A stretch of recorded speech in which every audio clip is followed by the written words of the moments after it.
Ele sempre se interessou muito por quadrinho e por faroeste, principalmente. Ele adorava o cinema de faroeste, ele frequentava muito ali as salas de cinema. Ele viveu uma época que a França estava ocupada pelos alemães. Ele era um bebê, né, quando teve a ocupação da França. Posteriormente, não só a França, como a maior parte da Europa, teve que lidar com os esforços de reconstrução.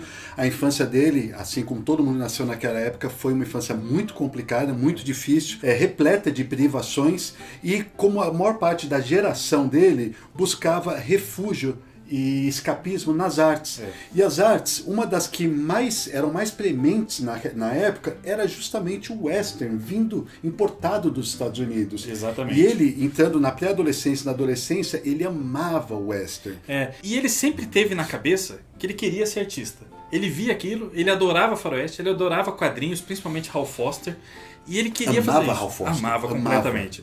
E ele começou a se dedicar. Desde sempre, ele desenhou. Tanto é que ele foi matriculado numa escola de artes mesmo.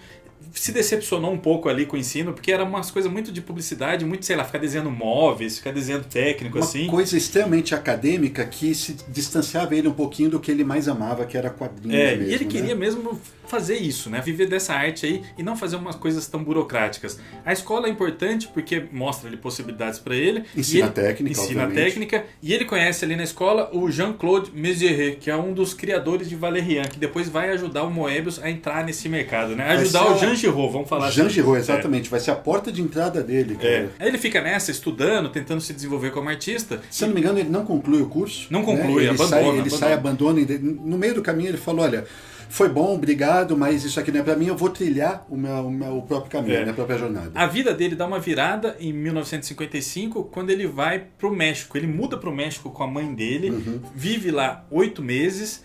E ele tem contato com uma cultura completamente diferente. Ele se encanta pelas passagens desérticas, pelo cenário mexicano. E tem a sua primeira experiência com drogas alucinógenas. Ele fica doidão e fala que esse foi um dos momentos mais definidores da vida dele. Foi um momento em que a alma dele foi quebrada, né? Ali ele muda completamente de cabeça. É importante para o pessoal entender o que era consumir drogas naquela época e o que é consumir drogas hoje. Né? A diferença entre as drogas no final dos anos 50 e início dos anos 60 e as drogas sintéticas que nós temos hoje. Pensa que, galera, que o LSD, por exemplo, nem existia. Estava começando a surgir esse tipo de coisa. Então, as pessoas estavam numa fase de descoberta. Aldous Huxley fala muito sobre isso no livro dele, As Portas da Percepção. As pessoas estavam tentando entender e abrir realmente novos espectros de consciência.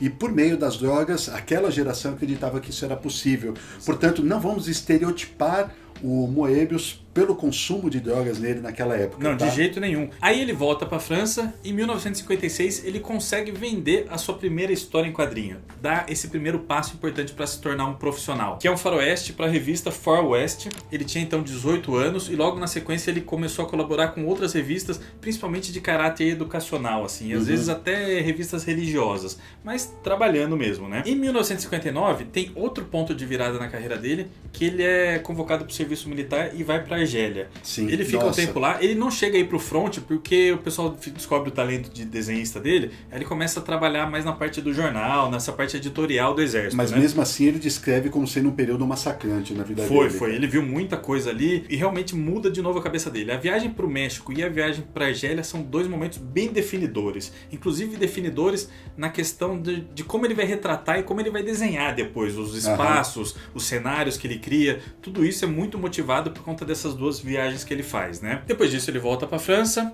conhece o Gigé, que era um quadrinista já excepcional, um mestre dos quadrinhos franceses, e ele passa a tutelar o Moebius ali, né? O Jean Giraud. Começa a mostrar técnica, começa a mostrar como arte finalizar, e o Jean Giraud fica muito influenciado, né? Ele segue muitos passos do Gigé. Ele tem a sorte de ser apadrinhado por um cara que era colossal, Danielzinho. Ele já publicava o Faroeste de Jerry Spring na revista Piloté, né? Chega ao ponto, vou até me adiantar um pouquinho na história, mas olha só a importância do Moebius. Anos depois, o Gigé fala a seguinte frase: o aluno superou o mestre. Pouquíssimo tempo depois. Cara, pouquíssimo tempo. Olha só isso, cara. O Gigé, ele afirma depois que o Moebius, o Jean Giraud, era o Rimbaud de la BD. Olha isso, imagina, ele compara ele ao Rambo, sabe? E essa comparação com grandes artistas não para aí. No futuro ele vai ser chamado de o Picasso dos quadrinhos pelo Fellini, sabe? Todo mundo ama o Moebius. Vocês vão ver a partir de agora o crescimento exponencial e a influência desse cara no mundo das artes, né? Pois é. É importante pontuar também que em 62 ele volta a conversar com o amigo dele, o Mézières, do Valérian que a gente falou. Sim. E o Mézières convida ele para ilustrar uma história chamada La Histoire de Civilisation, que sai pela editora Hachette. Nesse período também, o Jean Giraud já estava sendo publicado em várias editoras e tal, e aí ele recebe o convite do Jean-Michel Chalier para fazer uma série nova de faroeste, né, cara? O primeiro convidado pelo Chalier foi o próprio Gigé, só que o Gigé tava com tanta coisa para fazer, né? Que ele fala, não, eu tenho um cara aqui que é fantástico, vai corresponder a todas as suas expectativas. É o Jean Giraud. Apresenta os dois e a partir daí a história dos quadrinhos é reescrita. E é uma loucura, Danielzinho, porque o Chalier, muitas pessoas consideram o maior roteirista da história da França e o Moebius, praticamente todo mundo, considera o maior desenhista da história dos quadrinhos, não só franceses, franco-belgas. Né? E aí você tem a junção desses dois caras, lá no início da carreira deles, fazendo uma obra extremamente longeva, durou um tempão, e que vira uma das obras-primas, um dos pilares, um dos marcos do quadrinho mundial. Cara. Total, cara. É uma instituição cultural. Em 1963, eles dão início à saga Blueberry, com o primeiro arco de história que ficou chamado como Forte Navarro. Isso, Forte Navarro, as primeiras guerras indígenas. Tem esse subtítulo, vamos dizer assim. E essa série saiu na Pilot e ela teve 5 chama ciclos, né? Em vez de edições ou volumes, eles costumam chamar de fechar Blueberry em ciclos. Então é assim que a gente vai falar assim. A curiosidade é que o Blueberry chegou no Brasil por volta de uns 15 anos depois, em 1976. Só que não foi Forte Navarro que foi publicado. Não foi. Foi O Homem da Estrela de Prata, que é o início do segundo ciclo. Quem trouxe isso foi a editora Abril. E por que a Abril decidiu publicar isso daqui? Porque O Homem da Estrela de Prata é uma história fechada.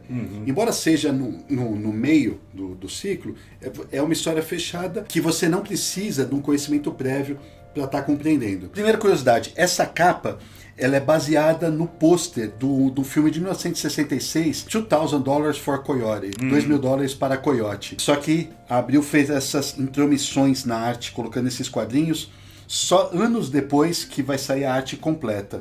Pela própria Abril, a gente vai chegar lá. Blueberry chega no Brasil aqui, nesse álbum Estrela de Prata. Como curiosidade, sai tanto em capa dura quanto em capa cartão. O Alexandre tinha capa dura, eu tinha capa cartão. Olha só, completou bem aqui o programa. Tem mais uma curiosidade maravilhosa disso daqui, Danielzinho, que quando você abre a guarda do Blueberry, é a guarda famosa, é um marco histórico que saiu em todas as edições lá fora.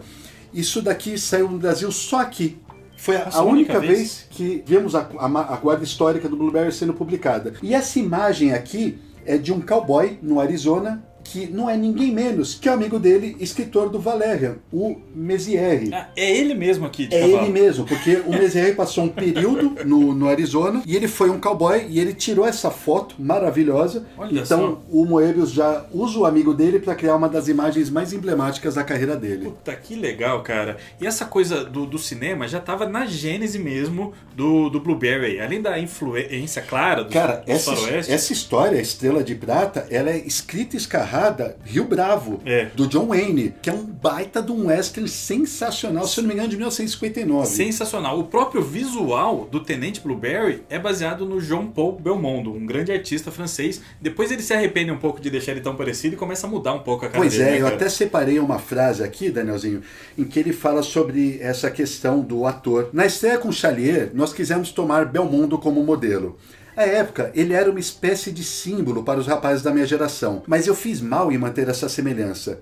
Um dia, já fiquei cansado com isso e pouco a pouco comecei a modificar o rosto do Blueberry. O nariz partido, o rosto sempre mais ou menos barbado, sujo. Quanto aos cabelos, eles foram ficando mais ou menos longos. Enfim, o iniciozinho do Blueberry no Forte Navarro é exatamente o ator, o Belmondo. Depois disso, ele começou a falar assim, não, mas não é isso, não é esse ator polidinho, bonitinho. Blueberry é um tenente durão, sujo, né? Ele é casca grossa, ele é insubordinado, eu tenho que modificar a cara dele. E Blueberry, a gente tá falando aqui, mas é super longevo, não é só uma história, 2 histórias não, é gigante, vai até os anos 2000, eles continuam produzindo muita coisa e tem uma evolução absurdas. Tanto é que ela começa como uma série um pouco mais infantil ali pra Piloter, só que logo depois ela vai ganhando outros contornos, assim. O Blueberry vira um anti-herói, eles começam a discutir um monte de coisa, tem um amadurecimento gigante de todos os envolvidos ali, né, cara? Sim, o Blueberry original, ele é um pouquinho, não sei se infantil é a palavra certa, mas ele é um pouquinho mais infanto-juvenil, assim. Infanto-juvenil, é isso aí, exatamente. A maneira como eles tratam os indígenas na série, principalmente nos primeiros arcos, não é muito apropriada, depois eles vão amadurecendo. O desenho do Jean Giraud no Blueberry era um negócio tão impressionante, tão cinematográfico ali, que em alguns lugares da França eles exibiam em sessões cinematográficas, com as pessoas pagando ingresso, desenhos de Blueberry com trilha do Ennio Morricone. Isso era uma parada lá. Os caras iam pra assistir o quadrinho do Moebius em tela, bicho.